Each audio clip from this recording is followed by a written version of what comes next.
Rosicrucians claim they possessed a technique for becoming invisible. Now, I don't mean physically transparent, but psychically unnoticeable, allowing them to move through crowds without a single person registering their presence. Now, this wasn't fantasy. It was a deliberate psychological technique based on understanding how human perception actually works. So what is invisibility in the Rosicrucian sense? Well, it's about becoming so energetically neutral and so deliberately unremarkable that consciousness slides right past you. People's eyes might see you, but their brains don't register you as significant. You become background noise in their awareness. The practice is called the shroud, or assuming the gray, and it's rooted in a specific understanding that human attention is selective, and we don't perceive everything. We actually only perceive what our brain decides is relevant, and anything that doesn't trigger interest or threat gets filtered out completely. Now, here's how the technique works. First, energetic withdrawal. Most people unconsciously project energy outward through facial expressions, body language, and eye contact. The invisibility practice starts with pulling all of that inward. You retract your presence. No eye contact, no reactive expressions, and your face becomes completely neutral. Second, intention dissolution. Now, normally when you move, you have goals, walking towards something, looking for something, and that intention creates a subtle signature that people pick up on. And the practice requires moving with no apparent purpose. You're just drifting. Nothing to see, no reason to focus here.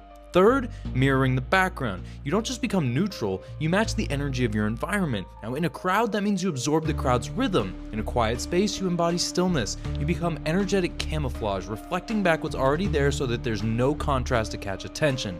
Fourth, consciousness redirection. Now, while doing this, you maintain absolute internal awareness. You're hyper-present and just not broadcasting that presence outward. You observe everything while being observed by nothing. Now, Rosicrucian texts describe this as wearing the cloak of Hermes. It was essential training for members during persecution. Now, if the Inquisition was hunting heretics, you needed to walk through town squares without triggering anyone's attention, but it also had deeper purposes. It taught you that identity is performative. You construct yourself through constant social signaling, and when you withdraw all those signals, you experience what you are beneath the performance. Now, modern applications exist everywhere. Intelligence operatives call it the gray man technique. Dress average, adopt common walking pace, eliminate anything distinctive, and even street magicians and pickpockets use versions of it all the time. Understanding that misdirection is about controlling what registers as important in someone's perceptual field. Now, the Rosicrucian version was different because it required withdrawal on all levels at once. Physical, emotional, mental, and spiritual. Your body becomes unremarkable, your emotions neutral, and your thoughts quiet.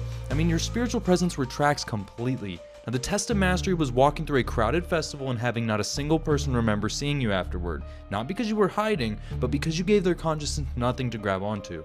Now, advanced practitioners claim they could sit in the same room with someone for hours and that person would later swear that the room was empty. The practitioner's presence didn't register as significant enough to form a memory. And the practice also taught the inverse. If you can make yourself invisible, you understand how presence works. And the same techniques in reverse, and that's by projecting energy, broadcasting intention, creating contrast, and all those things make you magnetically noticeable. And mystery schools taught both, how to disappear when necessary and how to command attention when needed. So yeah, Rosicrucian invisibility wasn't magic. It was understanding that human perception is constructed and manipulable, and by controlling every signal you broadcast, you could vanish from awareness while standing in plain sight. Now, if you want to learn more about Rosicrucian practices and esoteric techniques like this, make sure to like the video, let me know what you think about it in the comments below, and follow for more deep dives like this. Until next time.